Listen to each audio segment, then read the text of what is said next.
The Army had become my God. It was my entire identity, and everything I valued had to do with the things on my chest. And it really frightened me that this is all I'm going to have. And I didn't want this to be the only chapter in my life. I put in 1,700 job applications before I finally landed on the job that I've been blessed with today.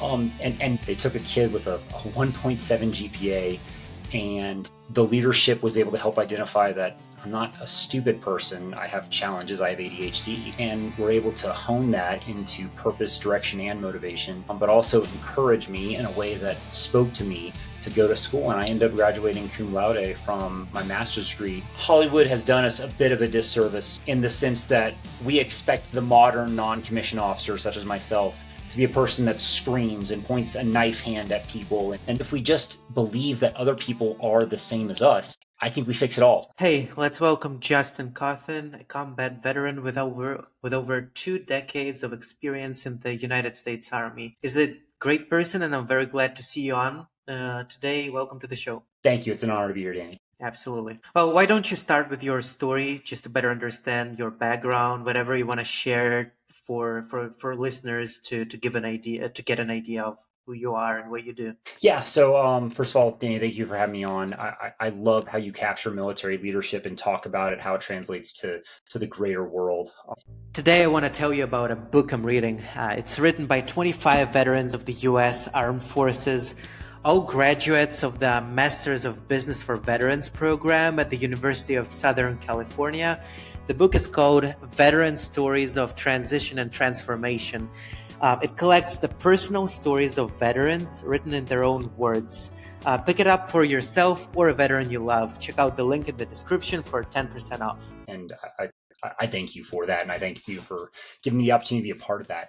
So my name is Justin Cauthen. I'm from Gainesville, Florida. I enlisted in 2004, and I graduated high school with a 1.7 GPA. It was kind of the only choice for a long time for me. I joined ROTC, and then in high school, and then the war on terror began. And then it was an instant. There is no question. I'm not going to go to college. I'm going to go to war as soon as I can. It was a great patriotic call at the time. I'm a medic and a flight medic by trade. I've done a number of duty stations both overseas and in the States. My most recent assignment, I was the Chief Clinical Sergeant Major of Evans Army Community Hospital here at Fort Carson, Colorado, which I live right across the street from now. Before that, I led an Army medevac unit with 15 Black Hawk helicopters. Before that, I was an advisor to the Afghan Surgeon General in Afghanistan, where I oversaw all things medical and then helped oversee and run the COVID task force for Afghanistan as well. I have a myriad of deployments to Southeast, Southwest Asia, and a number of other places. My deployments go from 2007 all the way to 2021 in combat. But I live here in Colorado Springs now. I am a full-fledged civilian as of about 4.5 months ago.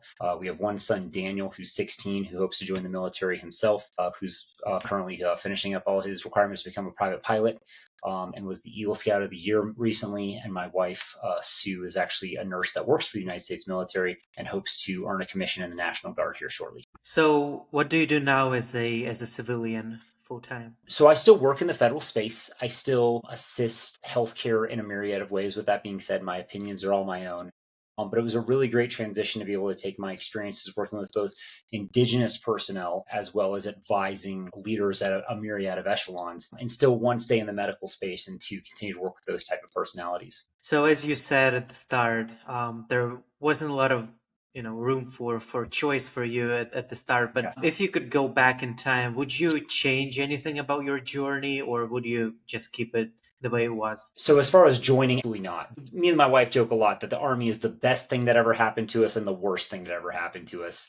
And the sense of just the emotional strain that happens with serving in maneuver units during a war on terror for 20 years. But the amount of opportunity that comes through the United States military is incredible. They took a kid with a 1.7 GPA, and the leadership was able to help identify that I'm not a stupid person. I have challenges. I have ADHD, and we're able to hone that into purpose, direction, and motivation, but also encourage me in a way that spoke to me to go to school. And I ended up graduating cum laude from my master's degree through Arizona State. And now I have a job that I love very much. And I think of the things that I regret is I didn't take more opportunities. There was a time in my career where I was offered to go to Ranger School, and I said no because I wanted to be comfortable at the time. The incentives that the government gives military personnel, and rightfully so, I should have taken a lot sooner. I would recommend to any soldier now, once they are married and at their first duty station, or sailor, or guardian, or marine, or sailor, is go ahead and buy a house and build equity. Begin college immediately for you and your family. Invest in the thrift savings plan. Take advantage of those things as quickly as you humanly can. I would say that one thing that happened to me specifically is I didn't listen to myself. And I think that's the biggest thing that I would recommend to people or the biggest regret I have is like, I didn't trust myself enough. I trusted people that I thought that just because they were higher ranking than me, knew me better than me. I had finished my bachelor's degree and I was putting together my officer candidate school packet and I was getting ready to submit it. This was a 5-month ordeal going through that process to submit that packet. The day I was going to, and I was a shoe-in to get selected. The day I went to submit it, a senior leader told me that you're going to become a lieutenant, but if you're not selected first time for captain and major, you won't be able to retire based on your time. So I immediately turned around, canceled that packet, and I stayed enlisted. And it all fed into God's plan. I turned out to be a pretty half decent senior non-commissioned officer, and I was able to be very impactful at that rank, perhaps even more so than I would have as a captain or a major. But I should have listened to myself. And talking to people in hindsight, they would have said, they do say, Justin, you would have absolutely had no problem accomplishing those very normal objectives. So I took this one little fear of the unknown, and the moment someone said something doubtful, I immediately latched on to that. So those are my regrets. Is not taking every opportunity as early and as quickly as possible, but then also not trusting myself enough. And one of the topics I like to discuss with military guests, especially those who are retired, is their transition period and the challenges that they faced. Mm-hmm. Since the Army was something that you were involved in since the very beginning, how was it to transition for you? What challenges you faced, or maybe you have some kind of advice for people going through this as well? So I chose to transition right at 20 years because for a long time I was going to be the 30-year guy. I actually turned down the Sergeant Major Academy in overtime so that I could retire directly at 20 years. And the reason I did that was very simply because the Army had become my God. It was my entire identity, and everything I valued had to do with the things on my chest. And it really frightened me that this is all I'm going to have. And I didn't want this to be the only chapter in my life, much less an important, maybe even foundational chapter of my life. So I made the hard decision to put in my retirement. And at first, everything was fine. I was going to be fine. I was going to get a super high paying job. Everyone was going to recognize me for the amazing leader I was, and opportunities would abound. And then I got really depressed really quick. I put in 1,700 job applications before I finally landed on the job that I've been blessed with today. And that was a big punch in the gut. One thing that military doesn't do well is we don't give ourselves grace. We've been trained not to give ourselves grace, and rightfully so, because when you're dealing with life or death, when you're dealing with combat, when you're dealing with the defense of the democracy of the United States of America, you can't afford to give yourself any excuses or forgivenesses when you make mistakes that could be fatal for yourself or others. But when it comes to transitioning out, you immediately default to, I'm a failure, I'm an idiot, I will never be good enough in this world. When in truth, we just haven't learned to speak the same language as the corporate sector yet. The moment I stopped being desperate for a job, or maybe even assuming that I would get a job, is when the job offers came. I had to get humble and become a learner, while at the same time not betraying the things that make me me. But the truth is that the corporate sector can't really fathom or understand in a casual setting the responsibilities that the average service member has. A young 22-year-old is not lying when they say they're responsible for a $174 million piece of equipment. But when they put that down on a piece of paper, they don't necessarily translate it well, and it doesn't necessarily read very well in this world of AI resumes that we do. So one, it's real. I would tell any soldier, get on LinkedIn. Get on LinkedIn immediately. Start experimenting with the social media in the executive professional space of how to sell yourself and sell your story. And two, understand that people want to hire you. They just don't know what you have to offer yet. So it's very important that you get coaches that may have never been in the military. And I promise you, they're out there. They want to help you. They don't know what they don't know just as much as you are walking into this new world very cluelessly. But the lies that we've been told in the military of you'll never get the same leadership, you'll never get the same mentors, caliber of mentors, you'll never get the same camaraderie in the civilian world is honestly not true. I've gotten more leadership and mentorship per capita from people who have never served in the last year than I've probably got in my entire 20 years because they're so vested in wanting to see people succeed. Especially they want to do their duty in this way as well and tell you thank you. And also learn to get good at asking for what you need. Danny, in the military, my mentor was me 3 years ago, was in the same position, had same level of responsibility, and we're literally just following in the exact footsteps of our superiors. And that's not the case in the civilian world. So it's really important that we say, I need these things because they've never walked in my shoes before. Excuse me. And that's something that's strange for the military because we're used to just being given our needs, be it food, water, ammunition, all the way to school opportunities, mentorship, and career progression. You have to ask for those things in this brave new world I find myself in. So that would be my biggest piece of advice for anyone transitioning. And I'm here to tell you, you're going to do amazing at it if you believe in yourself and if you show others that you believe in yourself. And are there any services or tools or maybe some nonprofit or organizations that help people who are transitioning to build a resume and build this LinkedIn profile and network and eventually find a job? So while I can't advocate for one specific one, I would say they're all good. They've been doing this, helping these people transition for far longer than you've been in the military. And there's no awkward question that you could possibly ask that they haven't already had to ask either themselves in their own transition, because the vast majority are transitioned military members as well, or people that have come in and asked those questions. So you're not new or special in the sense of you have this question and you don't even know what questions are and are not the wrong questions. I mean, personally, I had a very big moment of anxiety on my first day I was fully out of the military. I just kind of stared at the razor blade for probably 20 minutes. Yeah, 20 minutes. Not sure if I should or should not shave. Not because not because regulation said I should or I want to do this. I said, was that a me thing now? The military told me to do it, but did I enjoy to do it? But if I do it now, am I trying to be a wannabe prior military back in my day guy? If I don't do it, am I rebelling against the last 20 years? You can really cycle yourself through this catastrophization of thought process, and that can be a problem too. And the truth is, do what makes you feel closer to you. And if you don't know what that is yet, that's okay. There's gonna be a discovery period. I still miss the mark a lot on how fancy I should or should not dress at meetings. And the truth is, I was very scared to ask the questions of, is this a tie thing? Is this a jacket thing? Is a polo good enough? They know who they hired. They know they've hired a person that's worn green and only green for the past 20 years.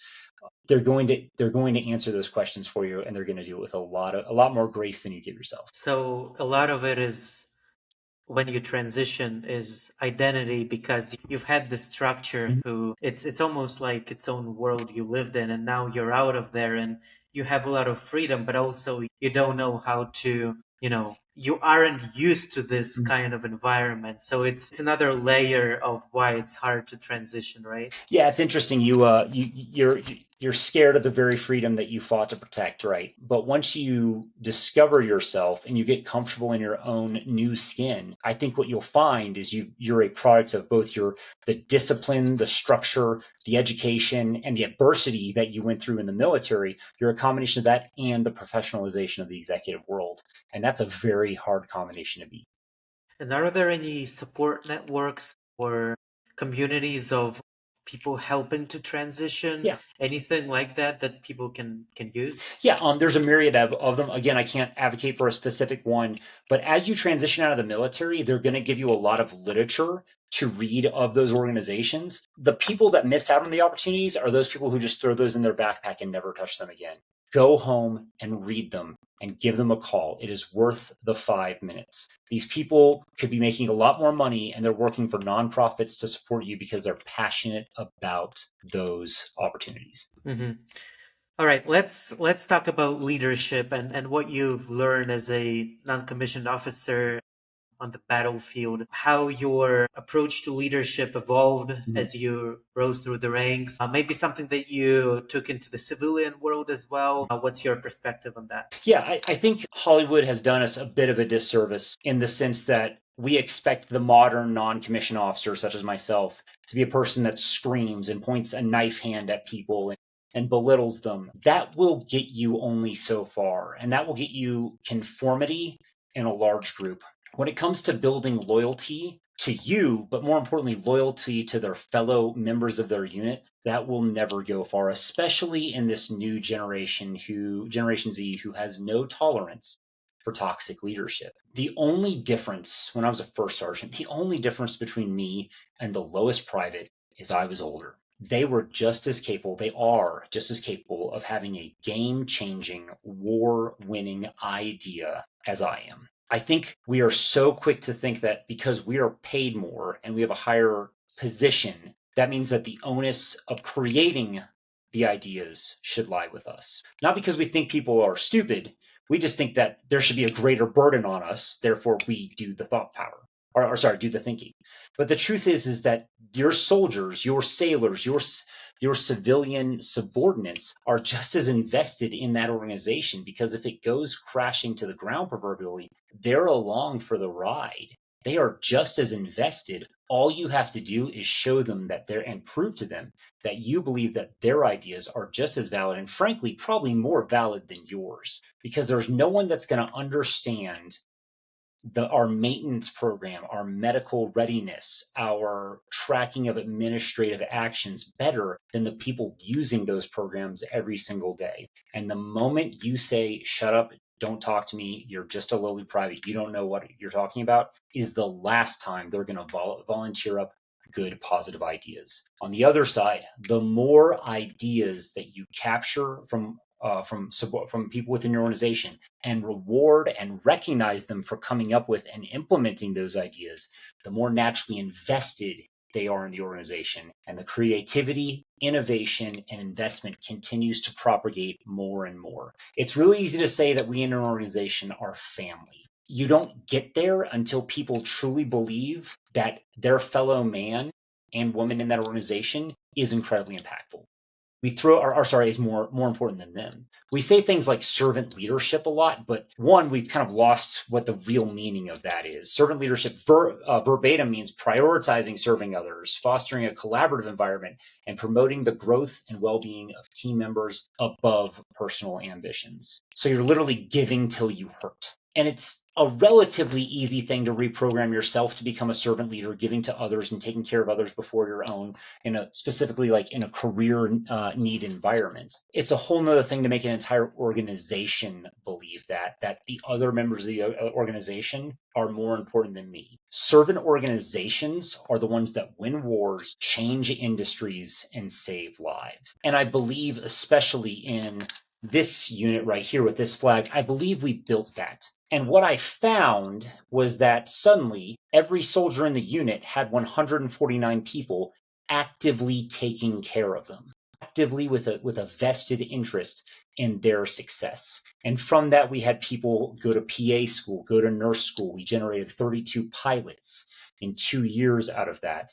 And we had one of the safest, strongest flight programs in the United States military, while at the same time mitigating burnout and having zero suicide attempts. And I believe that had nothing to do with me other than assisting my fellow leaders, setting a tone of everyone's success is everyone else's responsibility. And do you think people in the corporate world can employ this idea and actually build the same environment in corporate America as well? Yeah, and the truth is this year, 32% of employees are going to start a job in a new place, which means every year we have a 33% or one third changeover in people.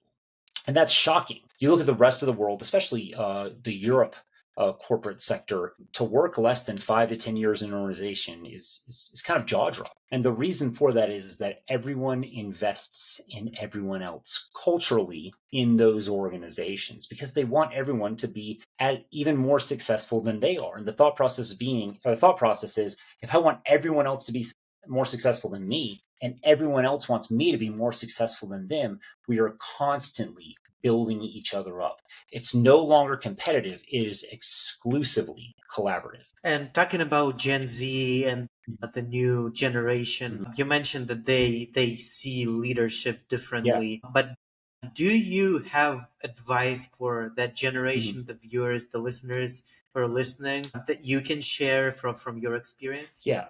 Gen Z, I would encourage you not to listen too closely to people like me who naysay your thought process. From my perspective, and I think from a lot of progressive leaders' perspectives, what we see out of you is people who believe that respect and loyalty is earned, not given. And no matter what rank I wear on my chest, that comes second to my actions. And I think the people that dislike your generation are the people that dislike that you're holding us accountable. Also, it's no secret that you're going to be the most technologically advanced generation just by how you fall on the chronographical chart. Furthermore, though, your combination of being able to innovate as well as see beyond traditional rule sets or traditional cultural lines is going to make you be at a level of innovation that I would never be able to comprehend. And I'm really excited for your generation. On the other hand, though, growing up and being educated during COVID did you a bit of disservices. In my generation, those people that had incredibly high tech skills were considered the unicorn of our days. I believe in your generation, that's going to be pretty common. What's going to be far more impactful, and the unicorns of your generation will be those people that are able to collaborate and innovate in real time. I assess that Gen Z, you're going to want to work as hard as you can for whatever organization I'm leading, but you're going to want to do that behind the safety of a screen or kind of at your own pace. I think the real winners of your generation are going to be those people who can bring those high performers together in a room, literally, and get them to collaborate and innovate together real time and capture everyone's great ideas and move them towards one purpose. So leadership and those soft skills are going to be those rarities in the future. And we still have a few Yeah. minutes before we finish the episode. Do you have a few words you want to share with the audience? Maybe something that you want to re-emphasize on, or maybe something that we haven't had a chance to discuss yet. What would that be? Yeah, I'm reminded of when I served as an advisor. My leader talked often about the advisor imperatives, the three things that you must do no matter how bad the situation gets. And the first one is pursue perfect discipline. The second is keep the faith. But the third one is assume noble intent. And assuming noble intent, Danny, means that even if you slight me, insult me, or do something that I find is wrong, I strive to believe that you did it for a good reason. You see, our lizard brains want to think in right and wrong, and we naturally, through our defense mechanisms, think that we are generally hardworking, generally doing the best we can, and generally well intended. And Danny, the moment you do something that goes against my belief structure, maybe it is your political opinion, maybe it is that you go against me eating meat, maybe it can be something as simple as you believe my sports team is stupid. If I believe that is a slight or offensive, my lizard brain is going to say, well, if I'm generally well-meaning, generally doing the best I can, generally positively intended, they must be the opposite. They must be generally not well-meaning, generally not doing the best they can, and generally evil. And this is how we start building these camps of good, bad, right, wrong, us, and them. But the truth is, you believe the things that you believe because something impactful, be it possibly traumatic, happened to you in your life. And it is not on me to know what you actually went through. It's on me to understand that we are basically the same person. Most of us are like the rest of us, doing the best we can with the knowledge, skills, capabilities and opportunities that we have. And if we just believe that other people are the same as us, sometimes fumbling the ball, sometimes making mistakes, sometimes insulting people without realizing it, but not meaning to and wishing they could take it back, I think we fix it all. I think racism goes away, sexism goes away, religious zealotry goes away. We're suddenly Americans living this American dream, doing the best we can with generally the same values, caring about our families, wanting ourselves to be successful while not betraying others' freedoms or others' prosperity. If we can really believe that at our core, I think the news will get a lot more boring a lot more quickly, and our lives and our neighborhoods will become a lot more warm and a lot more interesting. Awesome. Well, thank you for coming over to the show today, Justin. Thank you for your advice and stories. Thank you for your service, and appreciate you coming to the show. Danny, it was an absolute honor. Thank you so much.